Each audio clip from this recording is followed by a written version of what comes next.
You're watching GAYBC Nightly News. My name is Brandon Carmody. We want to welcome our listeners and our viewers in the United States and around the world. Today is Thursday, January the 28th, 2021. Today is day 8 of the Biden administration. Joining us today on this lovely video podcast, Veronika Electronika, host of The Read, a Queen Drags the News on GAYBC. Hi there. Well, welcome and great to see you. Also joining us is Delina Roberts, co-host on GAYBC News. Delina, thank you as always for being with us. Sure. Nice to be here. So let's talk a little bit about what happened in the news today, folks. So it looks like President Biden has reopened the ACA enrollment to increase access to health care. Basically, for folks that have lost health care because of the pandemic, there's now an option to get coverage. He's giving people a chance to get insurance through the Affordable Care Act by reopening up the sign-up period. Veronika, what do you know about the ACA sign-up that the president has put in place today? Well, I think I'm really glad that we have a president that has a conscience that understands that there's a need. He has the authority to address that need, and he's trying to do that. So I think it's great. And I actually was on Obamacare for like 2 years when I was working for a really small company that didn't offer health insurance. So and I'm in Tennessee, and Tennessee doesn't have an exchange. So I was on the national exchange, and I found the coverage pretty good, and the cost was great. So anything that he can do to get more people on it, the better the rates will get as well. And getting health, we want to get vaccines in their arm, but we also want to get them in to see doctors and healthcare and get people to be healthier in general. Preventative coverage, maintenance, all the basics, the necessities. Yeah. Delina, so we know that the Affordable Care Act has been a favorite target by Republicans over these last many years, and now that we have changed hands, what are your thoughts about them reopening up the ACA, and do you think people will go for it? Well, I definitely think that people will go for it because, as Veronika said, a lot of people have lost coverage because they've lost their jobs and they no longer have health coverage. So this is a really great thing that Biden's doing. And, part of his campaign was his promise to kind of expand the ACA, which this isn't really an expansion. It's just, opening it back up and making it available to people. But at some point, he's going to introduce some legislation to try and improve upon Obamacare. And I think you're going to get a lot of pushback from the Republicans on that. Except that all sides agree that there were needed modifications and changes, right, Veronika? They had 4 years to come up with Trump care. Okay. I'm still waiting to see if he releases his plan. So I don't want to hear how terrible Obamacare is because they had 4 years to fix it, kill it, or replace it. So and they did none. They did none of the above. Well, they got rid of the mandate thing, and so they altered it a little bit, but there was no Trump care. It never happened. It never was going to happen. So whatever. Yeah, there was a meme that was basically this guy pushing his grandmother up to the edge of a cliff in her wheelchair, and it said Trump care, and the next bit is her falling off the cliff, and that was Trump care. I mean, it's kind of a, it's a meme, but metaphorically, it's accurate. That was their plan. So it looks like basically starting on February 15th for 3 months, it will allow people who may have lost their jobs to sign up for the taxpayer subsidized health coverage under the Affordable Care Act. So go President Biden. Again, this is day number 8. We've seen over 30 executive actions already signed in. Folks, I do want to ask you about this. Politico has a piece out today titled, "Trump May Poison the Party, but Republicans Have Decided They Need Him." Delina, coming to you. Obviously, there's been a huge discussion in Washington whether or not people are going to break with Trump in any capacity. But according to this, I mean, the former president is calling members of Congress on their personal cell phones, having conversations. And you were saying that Kevin McCarthy visited Mar-a-Lago today. What do we have on that? Yeah, Kevin McCarthy went down to Mar-a-Lago, and afterwards he released a very short statement that basically said that President Trump has promised that he will help Republicans in the 2022 elections. So I guess he was just down there trying to kiss the ring and get some more support for Republicans. Oh my God. So yeah, this is where we're at 3 weeks after an insurrection. What's that? How many of his endorsements panned into elections? And also, didn't the RNC release a statement today saying that they would not endorse Trump in 2024? I'm pretty sure that I saw the RNC was like, no, right? Did you guys hear that? I did not see that. Veronika, I would didn't see the former president, in your assessment, based on what you know about politics and how Washington appears to work, would he be toxic to the party? I mean, there's got to be inner discussions going on right now. I know that there was a leak yesterday that on a conference call, McCarthy was like, you guys have to stop with the GOP infighting. If we continue to infight, the Democrats will just win. There's disarray. There's cataclysms within the party. Can you speak to that? Well, I mean, he's never been good for the party. Since he announced that he was running for president, they asked, hey, if you don't get the nomination, will you promise not to run as a third party candidate? And I mean, and he wasn't even a registered Republican until shortly before he started running for office. So like, I don't understand the GOP's love affair with Donald Trump. I really don't. I mean, I guess they like winning, but I think it's financial gain. I think there's a money conversation to be had there about the real money involved in this. I don't know, but like the way Donald Trump won the election in 2016, almost any other of those candidates that were on the Republican ticket for the primaries could have won it the same way. I don't think. I mean, Hillary lost the states that she lost, and I think she would have lost them to any Republican that ran a halfway decent race. Remember, Trump didn't even do one of the debates. Like, so it was just like, they are putting their eggs in the wrong basket. The Republicans are winning a losing fight. They're winning the fight to lose. It may be so. Delina, did you hear anything on impeachment news today? I think the messaging that I'm picking up, even from mainstream media, the brief quote that Biden gave and everything else, is that it's a dead on arrival. But did you hear anything more about impeachment today? And do you feel that impeachment is still dead on arrival?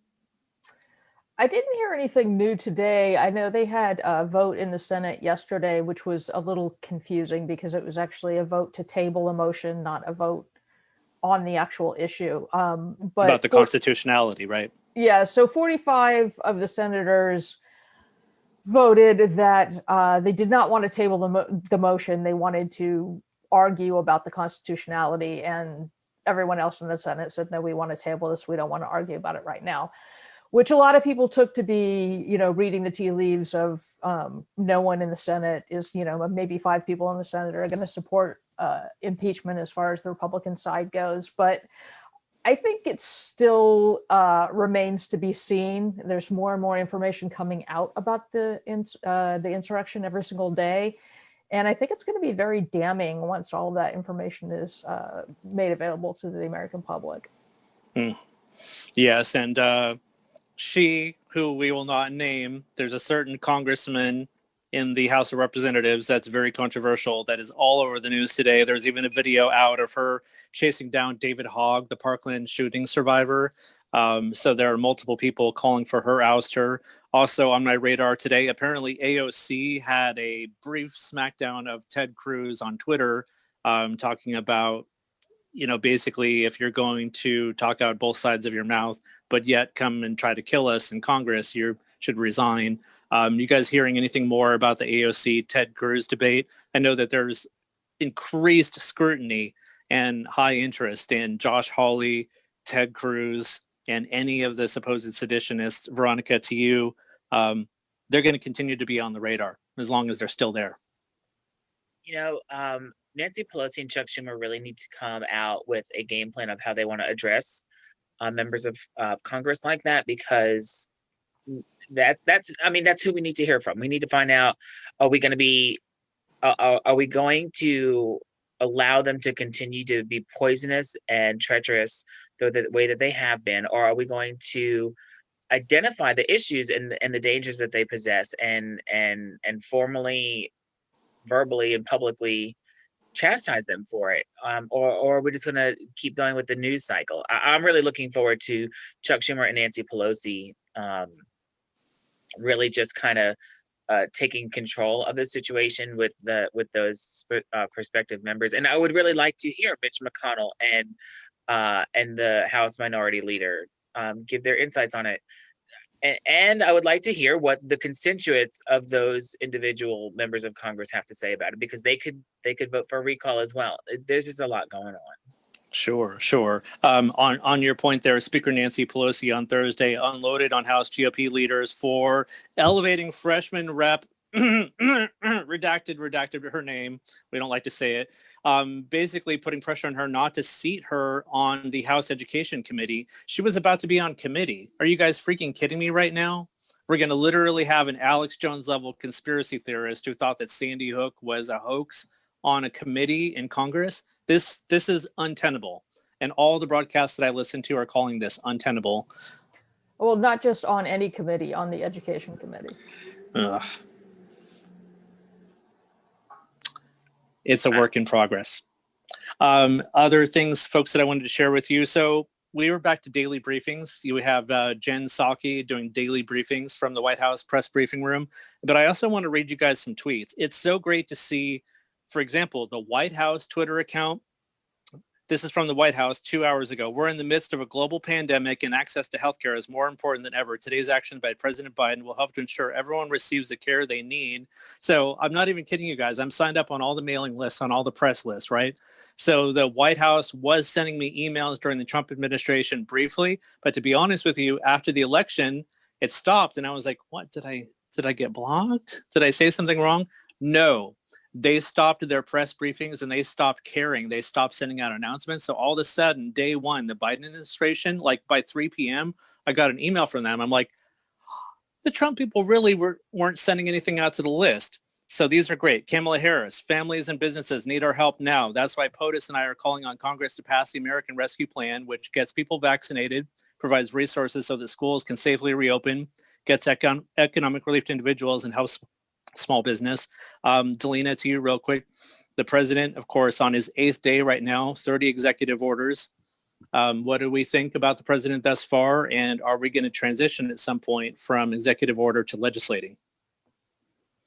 Yeah, we'll definitely transition to legislating. A lot of what his executive orders are right now is cleaning up messes that Trump made. And Trump made a lot of those messes via executive order. So that makes them easier to basically cancel out with another executive order. But Biden's got lots of legislation he's going to try and get through. Your comment about Kamala Harris. There's going to be a big package on COVID relief. That's, I think, the number one priority. He wants to do immigration reform at some point. He wants to do infrastructure. I'm sorry? Minimum wage. Right, minimum wage, definitely. So all of those things are going to require legislation. He can't just do that with a stroke of the pen. Absolutely. Veronika Maddow, who we all really like, and I look to her for wisdom a lot of times. She had a highlight tonight of a little known measure that former President Richard Nixon passed in his final month in office before his resignation that affects us to this current day, that allows the Congress, apparently through a process of budget reconciliation, once per year to pass something with just the 50 votes. I don't know if you heard that segment tonight, but that could be something that could work to their advantage on passing Biden's COVID relief bill, do you think, potentially? Yes, if Biden can get it done, can get the ball rolling and has the right people in place to do it, and has all 50 Democrat senators in the building and on the page. There are a couple of wild cards when it comes to budget people, like Bernie Sanders and Feinstein. I mean, there are a couple of things that sometimes you don't know if they're going to roll along with that. Sure. And so how does it work in Washington when it comes time to do a big bill like that? Is that when people decide to try to slide side projects and their special interests into the bill? Because I know there's a lot of news articles in the last couple of days where people are like, what is that doing in this bill? What is that? Is that the point where they try to bring everything that they really want to the table? Especially when it's a budget related issue, because there's so many footnotes that you can put in there. Good Lord. All right. Well, we're doing a brief broadcast tonight. Any other big stories that are on your radar today? Cicely Tyson passed away today. Yesterday it was Cloris Leachman. So Cicely Tyson passed away. Amazing African-American trailblazing actress. So just lots of props to to her. Very good. Very good. Rest in peace. Delina, anything sitting on your radar today? Obviously, we're getting a lot of push alerts these days. What's hit you today? The only thing that I was going to add to your comment about the GOP, Matt Gaetz went out to Wyoming to basically trash Liz Cheney about voting to impeach the president. So they're not exactly all having a kumbaya over there in the GOP, regardless of what McCarthy wants. I also know we didn't even talk about it this week, but President Biden had his first call with Putin. There's a lot of unknowns about what happened on the call, so put a pin in that. Also, go ahead. But what he said in the briefing room to the Fox reporter, when the Fox reporter asked him, well, what did you and Putin talk about? He said, he misses you. That was great. That was great. And so for the people that are going to say Sleepy Joe, asleep at the wheel, the cognition is not there. Come on, that was clever. That was great on the fly, wasn't it? Yeah. Also, you're both welcome to comment on this. We've talked about this before. How many years was Joe Biden in Congress? He knows how the system works. He, like you have said before, he knows how to count the votes and how this works. So he is not a fool. He is the perfect person, in my assessment, to be president in this era right now, when the need is there for the executive and the legislative branch to work hand in hand that way. He's not going to push anything through that he doesn't have the votes for, does he? Yeah, and I'm excited. Well, I'm anxious to see how he will work with this judicial branch as well. We haven't seen that yet. So there is a right-leaning court going on. So it'll be curious to see what does escalate to the Supreme Court and how that will work with the Biden administration. It's sad that we should think that way because the judicial branch is supposed to be kind of separate. But I'm sure Delina has a couple of thoughts on that too. But I'm kind of curious to see how that's going to go. Yeah, Delina, I looked at the front page of Fox News last night, and on the first, they make certain things bigger than others in the picture. One of them was about him packing the courts. I have seen no evidence yet that Biden is going to pack the courts. What do you think? No, he put together some kind of commission to do an overview of the courts, and I think it's like a 6-month study, and they're going to come back with recommendations. So basically, I think I saw Jen Psaki saying, we're going to wait until we get that report back before we make any decisions. So, well, when they changed it from the last time, from 6 to 9, they changed it because the number of districts that were out there, and there are 13 now. So if you want to go with precedent, it's to have 13 judges. Exactly. Wow, 13 judges. Okay. I wasn't expecting that. Any LGBTQ things on your headline? I have one right here. Laverne Cox declares that she's in love and reveals the irony of dating as a famous trans woman. Also, regrettably, Elliot Page is getting divorced from his wife after recently coming out as trans. But they have come out and they've made mutual statements together that that's amicable. So we want to make sure that that gets delivered in proper context. I had not heard that. That's kind of sad. Yes. Okay, final closing thoughts. I'm going to say this. People need to give the Biden administration more time and more patience. It's only day number 8. He walked into a pandemic that has now claimed over 425,000 lives, infected 25 million people worldwide, and the economy in disarray. It's going to take more than 8 days, America. Veronika, closing thoughts. Nope, just remember to wash your hands, wear your mask, and remember to be socially distant, and to tune in whenever we have a new posting. Thanks for being on GAYBC. Delina, closing thoughts for the night?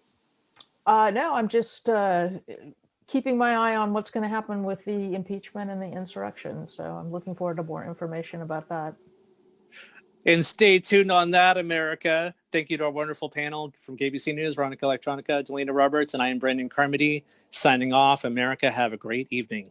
Have a good gay.